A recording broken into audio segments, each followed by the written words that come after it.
Sometimes it is good to be unassuming. Nothing particularly interesting, but decent where it counts. That's the Olympus FE series. Olympus's entry-level FE series was inexpensive while still being good-looking and modern. These were the family snappers, automatic cameras that made sure they were doing most of the work. The series started in 2005 with the FE-100 and ended, I believe, with the FE-47 in 2010. This is the FE-370, also known as the X880 and C575, the highest end of the FE-300 series. It is sleek and very pocketable, thinner than some later models since they use AA batteries. As we can see on the front of the camera, there's a decent sized flash. We also have markings talking about the 8 megapixel sensor and 5x optical zoom, which goes from a not so wide 36mm to a pretty long 180mm equivalent. Aperture is a pokey f3.5 to 5.6. All of this is very typical for a camera in this price range, which was around $185 US. I have also left the colorful feature sticker on the front, as I like these. I think they give the camera a little bit more personality, much like the little AMD or Intel stickers on computer cases. As you can see, this one is silver. There were other more interesting colors such as blue and pink, but the one I ended up finding for $10 at a local thrift store is boring silver. I think the pink is probably the way to go, as it is least likely to get stolen. As far as not drawing attention to yourself, you are using a point-and-shoot camera in 2021, so people are going to look at you funny regardless. Moving to the top of the camera, we see a very simple layout. The recessed power button is spaced far enough away from the shutter button and the zoom rocker. The shutter button feels very good. You get really great positive distinct feedback with both a half press and a full press, and it has a nice texture. On this side, there really isn't anything. And on this side, we have a little door with an odd-shaped USB port. The wrist strap lug is also over here. On the bottom, we have exactly what you would expect. A standard-sized tripod socket, plastic, and the little door giving access to the battery and the XD picture card. The use of an XD card is a little annoying, but it is Olympus and that was their thing. The camera also came with an adapter so you could use microSD as well. The battery doesn't fit snugly in the camera. There's a little room to move around, actually quite a bit. At first, when I ordered my aftermarket batteries and charger, I thought they had sent me the wrong ones, but the stock Olympus battery does the same wiggling. Although proprietary rechargeable batteries do add another step in using this camera, as you usually need to order a charger and a new battery if you are going to use this thing if you find it at a thrift store with no box. It is needed to get this kind of form factor, and these batteries typically last longer than AA's. The battery is an Li-60B, which a couple of other companies use under different names. This one was produced in 2008 and still lasts quite a while. Battery life isn't the greatest, but looking at the 680 mAh battery, it should make that quite clear. I would recommend having at least 2 batteries if you're going to take this out on the town for a few hours. Before we talk about the back and the menus and the buttons, we need to talk about the build quality. Unlike a lot of newer budget cameras, this thing is all metal, feels like aluminum.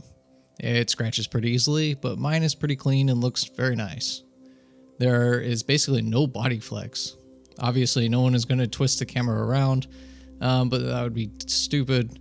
But this is a good test of bodily rigidity and tells if the body is going to flex around in a pocket, putting strain on either the exterior or the subframe if it has one. This one absolutely will not. Some of the embellishments are plastic, but overall the body feels pretty good, much better than expected. On the rear of the camera, there's your control dial and a bunch of buttons. The dial is very firm and doubles as a place to rest your thumb when you're holding it. The buttons, including the D-pad, use tact switches, which make them very clicky and responsive as well. They feel good to press, and you can tell when you've pressed them down all the way by both the audible and tactile click. Turning it on greets you with a blue Olympus splash screen. Being a consumer camera, they've added themes to customize the background of different pages. I usually don't care about these kinds of things, but being that this was made for normal people, it's a nice touch, and I do quite enjoy the variance beyond just changing window colors. The display resolution is adequate for the on-screen display, or OSD, gives you important info right off the bat. Note that every time you change the battery, you'll have to reset most of your options. Oddly enough, the theme still stays. One thing that really bothers me though is that on a reset, the JPEG compression quality resets from fine to normal. The quick menu is very limited and makes that easy to change back. Here you can also select the ISO, the white balance, and the image size. For someone with camera experience, this quick menu in the P mode is really all you need. We'll talk more about how refreshing this is later on. The display button lets you cycle through having your rule of thirds grid and your OSD. So let's take a look at the menu. Image quality is just your image size and compression, which you can change via the quick menu anyway. In the camera menu, a lot of this stuff is pretty obvious, so let's look at what isn't. Fine zoom is an option that crops the sensor, reducing the resolution to give perceived longer zoom range. This will have you go from 8 megapixels to 5 megapixels, which in 2021 is a little too much of a sacrifice, so it isn't very useful. As for the image stabilizer, the FE-370 uses two different methods. It has CCD shift, meaning the CCD moves along with the movements of the camera to stabilize it a little, and then it also jacks up the ISO to make up for slower shutter speeds, which really just sounds like increasing the ISO than a legitimate form of image stabilization.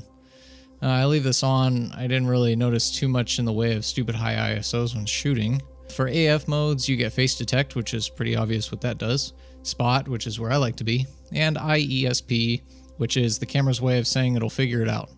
I found the IESP mode to be very hit or miss, so I went for spot detection when using it. There's no manual focus. The last notable menu is setup, and there are a couple of interesting options. Pixel mapping is basically CCD and display calibration.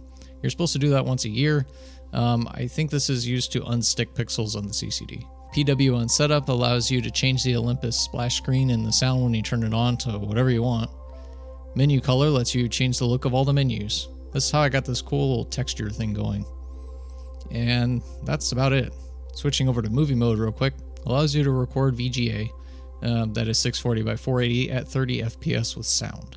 Videos look pretty good for what it is, but the file sizes are massive.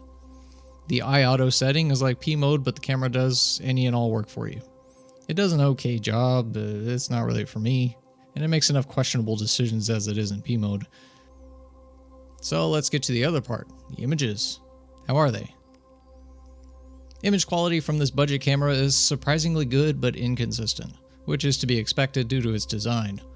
Its pricing tells you it isn't going to have the sharpest lens in the world, and it sharpens up when stopped down up to about f5.6, after which diffraction sets in pretty hard, since it's a small lens and a small sensor. Since you can't control the aperture outside of trying to force it by changing the ISO and hoping it doesn't just compensate with shutter speed, it's really hard to get the best out of this little camera. I mean, after about f7.1, things start turning into a mess. This image at f5.4, weird, looks great. You got lots of details in the trees, nice sharp lines on the building, but here at f8.6, it's just awful. In P mode, it does tell you the settings that you're about to get, but right before you take the shot, after you half press the shutter, so you can finagle with it to see if you can force it to get that aperture opened up, but there's only really so much you can do. Autofocus is also really iffy, even with the big, heavily contrasted subjects like buildings in the center of the frame. It's a bit hard to tell if something is sharply in focus on the display since the resolution is high enough to make everything look great, but too low to show you if an image is particularly out of focus without using the playback function and zooming way in. When I was shooting with this in Sacramento the other day, I wasn't really thinking about all that though. I was just walking around downtown, taking photos of things that I thought were at least mildly interesting on my way to a store. Much more so than I would have with my big or even smaller mirrorless cameras. And in a way, it was more fun. I wasn't spinning dials or messing around with settings, rather I was focusing on composition and really paying attention to my environment, seeking out things to snap up. Then something kinda dawned on me. I don't think I snap as much as I should when I'm out with the good stuff, like I am with this dingus camera. All of this is just a big balancing act. You're balancing getting technically perfect images by adjusting all these settings with composition and actually finding compelling images in the environment, and for years, I've really not been doing the latter part enough. I've kind of put away my curiosity in pursuit of technical perfectionism. I think part of that is because something like the FE-370 is just so easy. It's small and light, and I don't feel awkward carrying it around on a normal day around normal people. If I want it to go away, I put it in my pocket, not in a backpack. If I see something even mildly interesting or a shape or color I like, it feels pointless to gauge whether or not I should get an image of it rather than just start composing. Not thinking about what numbers would make the image good. Finding the image first, then worrying about all that stuff later. When you're just out walking around on a Monday afternoon, you have all the time in the world for that. The flower isn't going anywhere. The building in the distance framed by the trees isn't either. Balance. Compose first, then worry about how technically perfect the image is. Pay more attention to your environment. That's what the FE-370 taught me, and for that I'm thankful. Oh, and when I finally got to that store, Google Maps was wrong, and it really didn't even exist anymore. So yeah, not all the images turned out perfect, but that's kind of okay. I had fun with it.